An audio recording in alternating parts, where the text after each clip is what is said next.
महाराष्ट्रातील सर्व आमदार व माजी आमदार यांची मानधन व पेन्शन सर्व सुविधा तात्काळ बंद करण्यासाठी आझाद मैदानामध्ये उपोषण सुरू आहे। हे बेमुदत उपोषण ज्योतिराम चव्हाण सामाजिक कार्यकर्ते लातूरून आले ते करतायत, त्यांच्यासमोर सोबत आहेत राजकुमार गडगळे आणि बाजीराव एकुरके। सर नमस्कार, आपलं स्वागत आहे। मी बाजीराव दत्तू एकुरके, राहणार रेणापूर, जिल्हा लातूर। तर महाराष्ट्रातील आजी माजी आमदार जे आहेत त्यांचे पेन्शन तात्काळ व शासकीय सुविधा जी आहे ती तात्काळ बंद करावं या मागणीसाठी आम्ही दिनांक 13/8/2024 पासून आमरण उपोषण करत आहोत।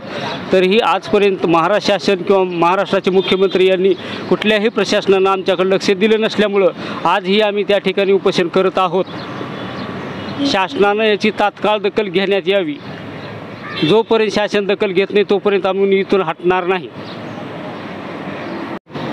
याच्यामध्ये एकच आहे की जनतेला जी सुखसुविधा द्यायची आहेत त्यांनी ते जनतेचे सेवक म्हणून इथे निवडून येतात। निवडून आल्यानंतर त्याला पेन्शन मानधन ही आवश्यकता नाही। ठीक आहे, आम्ही समजू शकतो की राहण्यासाठी सोय पाहिजे, फिरण्यासाठी त्यांना सुविधा पाहिजेत, पण मानधन पेन्शन ही सुविधा शासनाच्या कर्मचाऱ्याच्या बंद करून ह्यांनी पेन्शन बंद करून ह्यांच्यासाठी दिली। 5 वर्षासाठी निवडून येतात, यांना कायमस्वरूपी पेन्शनची आवश्यकता काय आहे? मग ह्याने एक काम करायला पाहिजे की विधानसभेमध्ये हे प्रस्ताव आमचा हे मांडला पाहिजे, तिथं विधानभवनामध्ये विषय घेतला पाहिजे।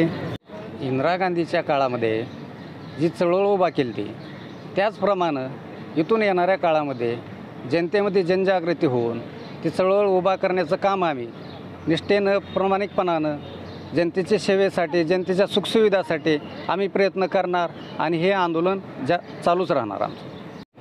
चव्हाण साहेब नमस्कार। नमस्कार। आपलं नेमकी मागणी काय आहे आणि ही मागणी घेऊन एक वादंग निर्माण नाही होणार का, असं वाटत नाही का तुम्हाला? नाही सर, वाद निर्माण व्हायला म्हणजे आता ज्यांना त्यांच्या विरोधात त्यांना वाटणार, पण जनतेला असं वाटणार नाही।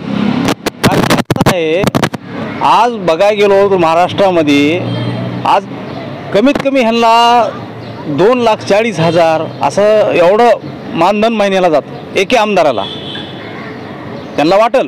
पण बाकी महाराष्ट्रातील जी जनता आहे, शेतकरी आहे, तुमचा पोलीस कर्मचारी आहे, आमची भारतातील जवान सीमेवर आहेत मिलिटरी, ते लोक आहे असं, पण यांनी कंटिन्यू कष्ट करून त्यांची ड्युटी जी आहे त्यांनी इमानदारीने पार पडत आहेत, तरी त्यांच्या कामाच्या हिशोबानं त्यांना तेवढा पगार दिला जात नाही।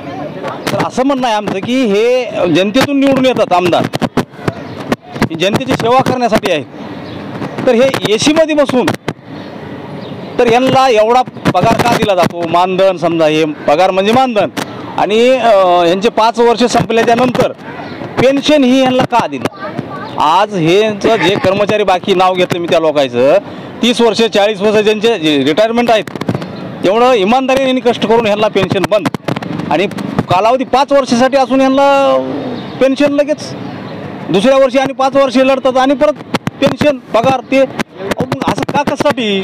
आज जे तुम्हाला जी जनतेने इथं बसवलं आहे, जनतेची सेवा करण्यासाठी बसवलेलं आहे ना, मग तुम्ही जनतेसाठी काय देऊ लागलात तुम्ही? आज शेतकरी माझा कुठला एवढा कष्ट करतो आम्ही शेतकरी लोक, आमच्या शेतकऱ्याच्या मालाला कुठला भाव आहे का? ह्यांनी सांगावं की बाबा आम्ही तुम्हाला एवढा हमी भाव देतोय, तुम्ही काय इथं बसला, त्याने आम्हाला त्याचं उत्तर द्यावं ना। का साहेबासाठी ह्यांना कुठल्या सुखसुविधा पूर्ण मोकळ्यात पूर्ण फ्रीमध्ये, म्हणजे आम्ही चूक केली का यांना इथं विधानसभेत पाठवून? काय यांनी विचार करत नाहीत? तुम्हाला सांगतो, आम्ही 5 दिवस झालं मुख्यमंत्र्याच्या संदर्भात तुम्ही न्यायालयात का जाता? पण न्यायालयात जायचा संबंध काय साहेबाला? एवढे बाकीचे खटले एवढे पडले, हे न्यायालयात जायचा विषयच नाही ना। लिगली आहे का? कुठल्या संविधानामध्ये आहे का असं? असं तर कुठल्या कलमामध्ये आहे ते सांगा ना आम्हाला यांनी। अहो साहेब, आम्ही मुख्यमंत्रीचे मंत्रालय म्हणजे यांच्या दरवाज्यात येऊन 5 दिवस झालं बसलोय आम्ही। आज इथं येऊन जर यांनी आमच्याकडे बघत नाही तर जनतेकडे त्यांनी काय बघणार आहे? तुम्हाला ठोस आश्वासन हवं आहे किंवा त्याच्यावर लेखी स्वरूपात हवं? नाही, लेखी स्वरूपात नाही, आमदार खासदारांचे पेन्शन बंदच करण्यात याव्या। हो, बंद करण्यात याव्या। समजा मंत्री साहेब इथं येऊन म्हणतील बाबा असा नाही विषय, तोडगा याच्यात काहीतरी काढू, पण आज तुम्हाला सांगतो 6 दिवस झाला आमचे पत्र रोज जातात, तिथून निरोप येतो की बाबा साहेबाचा विषय साहेबांनाच त्यांनी निस्तरावा.